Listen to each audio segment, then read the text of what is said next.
welcome, Devil Sniper here, and today I'm bringing you episode number 11 of our career mode with West Ham United, and it is the big day. We are taking on Chelsea at home at the Bowlen, and this will be a great opportunity for us to find out how good the team actually is, how good the formation actually is, and how well drilled I actually have the boys. It's going to be a tough game. It's going to be in front of an absolutely beautifully packed stadium in the gorgeous sun, which is sensational. The conditions are right. The team are prepared. It looks a strong side. Obviously, Sacco, as we know, is out for about 9-10 weeks. In comes Andy Carroll to replace him.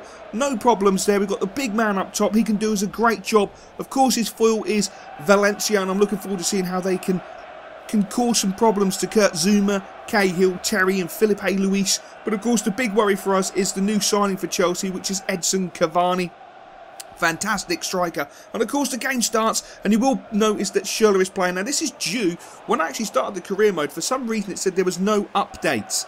And yeah, it didn't give us the updated rosters, which is really disappointing, but at the same time, I'm not too fussed. We'll make the most of it. We can imagine that Chelsea sold Schürrle and bought him back. Anyway, as you'll see, it was all Chelsea to begin with, applying the pressure. Then the corner came in. Adrian knocks it out to the big man, Carroll. And watch the run of Valencia. Absolutely beautiful run. Carroll knocks it inside to Downing. Downing onto Noble. Noble looking to get forward. Chases a little dink into Valencia. Valencia with the strength to get away from Terry. And he slots it in that bottom left-hand corner. What an absolutely beautiful goal. Curated by the big man himself. Pummeling away down that right-hand side.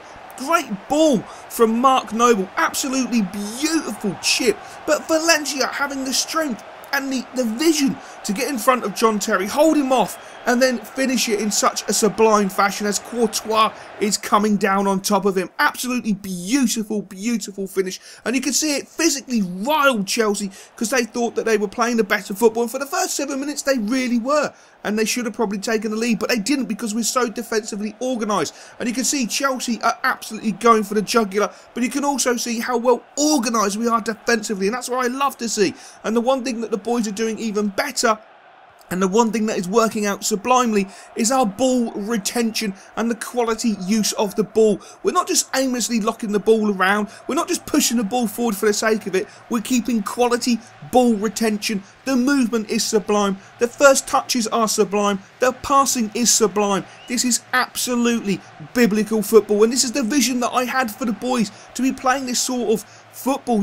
The sort of football you only see in the BBVA with the likes of Barcelona and Real Madrid, and even in the Bundesliga with, of course, Bayern Munich. But our boys are playing that standard of football, and it's absolutely sensational. And even Winnie Reid bursting forward there, having a shot, which was an easy save in the end for Courtois. But it shows how much confidence the boys have, how much faith they have in their own ability to really test themselves against what arguably one of the best teams in the Premier League. We went in at half-time, we strolled in, heads held high, chest pumped out with the 11th minute goal from Valencia, and Chelsea retaliated. They blinked first, and they took off Matic of all players, their holding midfield player who'd done a great job in the first half, and brought on Fabregas, which was a great surprise to me, because in my opinion, taking off someone like Matic just opens the game up, which I really like. It means that Chelsea are going to try and push forward.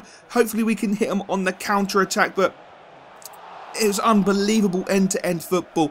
Great save there from Adrian. Chelsea really, really meant business. But Marky Noble just picking up that ball. Delightful ball across field into Matthews. He knocks it onto Embolo. Embolo just holding the ball up, waiting for the right moment. Knocks it inside to Downing. Downing back to Reedy.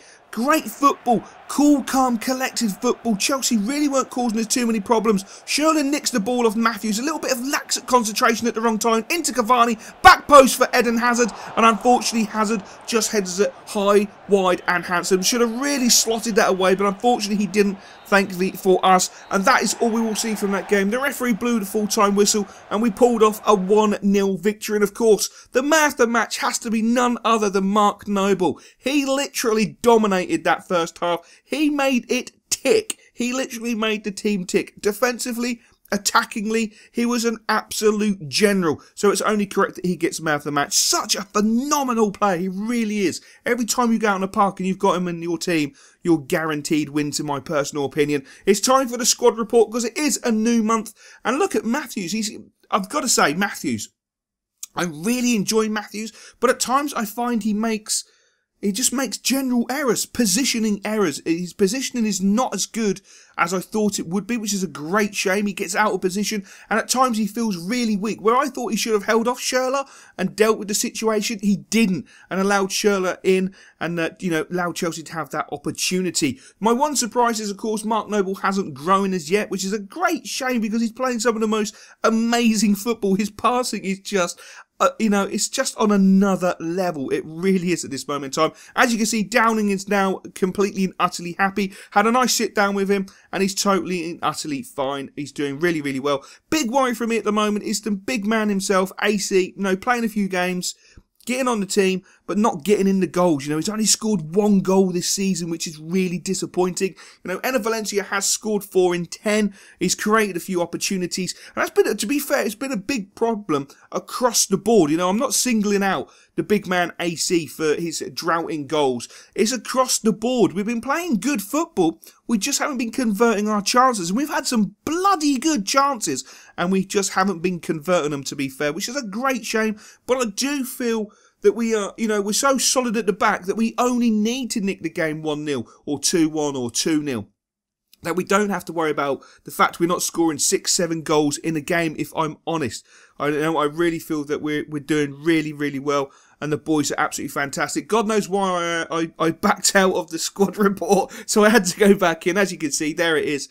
Sacco is out for those 8 weeks. By the time he gets match fitness, that's at least another week to 2 weeks. So it's a 10-week period we will be out without Sacco, which is that's a huge miss for me because he's really versatile. I like playing him in more than one position. I like him as a striker, but I feel he does an effective job in midfield as well. He's such a good player. And then Enner Valencia sends me a wee email wondering if we can discuss some wages. And of course we can discuss some wages. The boy's an absolute legend. I really do love Enner Valencia, and I'm so glad that he wants to renew his contract with the club. So we, of course, will give him that contract extension. Now, I did speak about Elliot Lee in a previous episode that I do want him to start putting a marker down, start putting good performances in so I can renew his contract. And in that Northampton game, he scored a goal. He was involved in the play. He played really, really well. And what I've seen from him from the academy side, he's doing really well. So I'm more than happy to offer him a new contract. Hopefully he will accept a new contract and we can keep him for a lot longer because he's a good player. He really is a good player. He just needs a little bit more luck, steer clear of injury, and he'll be totally fine. As you can see, Enner Valencia wants to extend his contract by 1 year, but he wants to take it up to £60,000, which, do you know what? It's not an issue. It's not a problem in any way, shape or form. He's worth every single penny of the 60 grand a week. All he's got to do for me now is repay me, not in solid performances, just repay me in cold, hard goals. That's all I want. Just deliver goal after goal after goal after goal, and I'll be extremely happy with him. It's not all about, with your front men, it's not all about how they play week in, week out. It's about what they can deliver for you. If he can deliver goals, we're going to hopefully deliver a European place. We're going to move into the next game, which is, of course, against Manchester United at Old Trafford. Another test. Can we pass this test after beating Chelsea? That is going to be one hell of a question. Unfortunately, we are running out of time in this episode. Yes, I'm going to be a bit of a pain in the back doors. We're not going to see the outcome of the Manchester United game. But what you can do is post in the comment section below your prediction for this game. Your prediction. Have a look at both the sides. See if Manchester United are taking a bit of a piss. Because I think they are. They're not putting out their strongest side, which actually surprised me. Really did surprise me. Di Maria, Wazza on the bench. That really did surprise me. Along with Van Persie and Juan Mata. They haven't put out their strongest side. They've gone with a bit of a defensive lineup. We, on the other hand, haven't gone with a defensive lineup. We've gone for the jugular. The absolute jugular. We're sticking with the 4-1-2-1-2 narrow, of course. And we're sticking with the best team we have on paper at this moment in time. So, comment section below. Let me know your prediction for this game. And we'll see how many people get it right in episode number 12. Fingers crossed. Can we keep this run going? Can we?